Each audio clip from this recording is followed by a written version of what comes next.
اعوذ باللہ من الشیطان الرجیم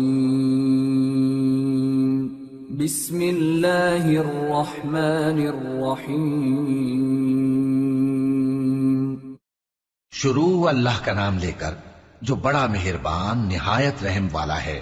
اے نبی، ہم نے تم کو فتح دی، فتح بھی کھلی اور واضح، تاکہ اللہ تمہاری اگلی اور پچھلی کوتاہیاں بخش دے اور تم پر اپنی نعمت پوری کر دے اور تم کو سیدھے رستے چلاتا رہے، اور تاکہ اللہ تمہاری بھرپور مدد کرے۔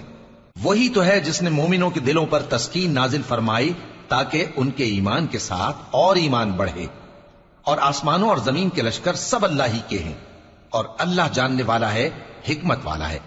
یہ اس لیے کہ وہ مومن مردوں اور مومن عورتوں کو بہشتوں میں جن کے نیچے نہریں بہ رہی ہیں داخل کرے، وہ اس میں ہمیشہ رہیں گے، اور تاکہ ان سے ان کے گناہوں کو دور کر دے، اور یہ اللہ کے نزدیک بڑی کامیابی ہے۔ اور اس لیے کہ منافق مردوں اور منافق عورتوں اور مشرک مردوں اور مشرک عورتوں کو جو اللہ کے بارے میں برے برے خیال رکھتے ہیں عذاب دے، انہی پر برے حادثے واقع ہوں، اور اللہ ان پر غصے ہوا اور ان پر لعنت کی اور ان کے لیے دوزخ تیار کی، اور وہ بری جگہ ہے۔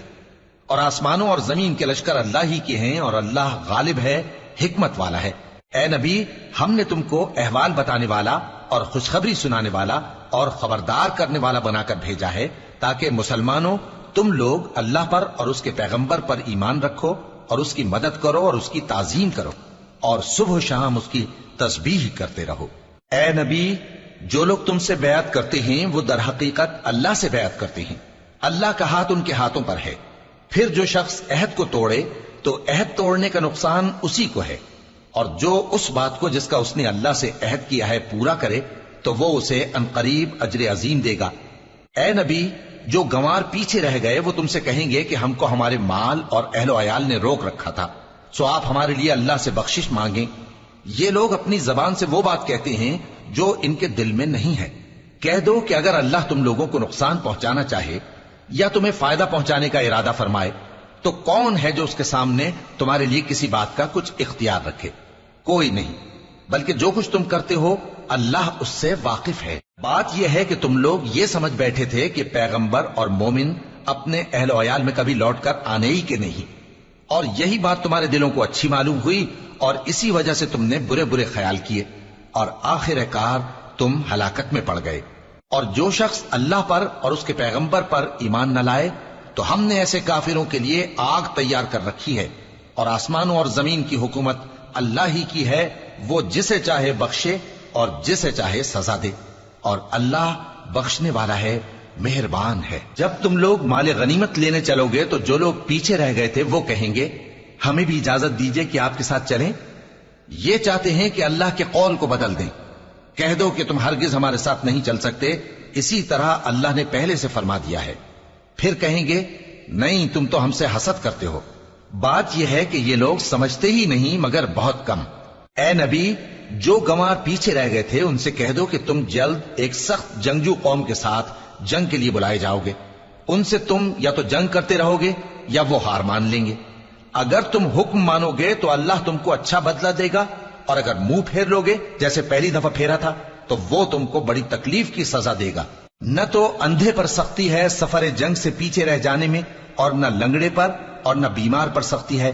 اور جو شخص اللہ اور اس کے پیغمبر کے فرمان پر چلے گا اللہ اس کو بہشتوں میں داخل کرے گا جن کے نیچے نہریں بہ رہی ہیں، اور جو روگردانی کرے گا وہ اسے دردناک عذاب دے گا۔ اے پیغمبر، جب مومن تم سے اس درخت کے نیچے بیعت کر رہے تھے تو اللہ ان سے خوش ہوا، اور جو صدق و خلوص ان کے دلوں میں تھا وہ اس نے معلوم کر لیا تو ان پر تسکین نازل فرمائی اور انہیں جلد فتح عنایت کی، اور بہت سی غنیمتیں وہ آئندہ بھی حاصل کریں گے، اور اللہ غالب ہے، حکمت والا ہے۔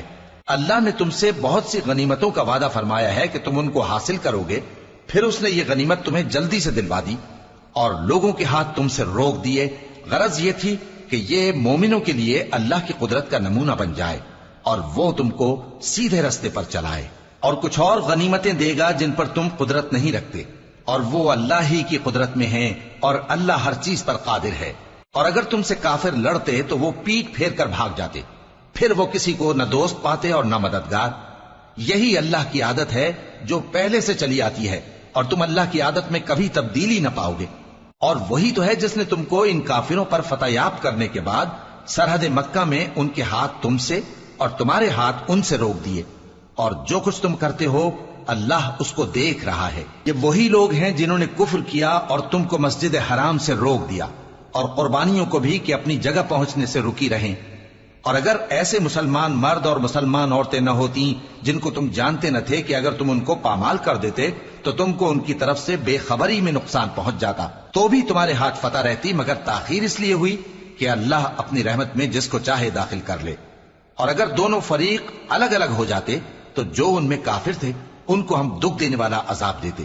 جب کافروں نے اپنے دلوں میں ضد کی، اور ضد بھی جاہلیت کی، تو اللہ نے اپنے پیغمبر اور مومنوں پر اپنی طرف سے تسکین نازل فرمائی اور ان کو پرہیزگاری کی بات پر قائم رکھا، اور وہ اسی کے مستحق اور اہل تھے، اور اللہ ہر چیز سے خبردار ہے۔ بے شک اللہ نے اپنے پیغمبر کو سچا اور صحیح خواب دکھایا تھا کہ تم انشاءاللہ مسجد حرام میں اپنے سر منڈوا کر یا اپنے بال ترشوا کر امن و امان سے داخل ہوگے اور کسی طرح کا خوف نہ کرو گے۔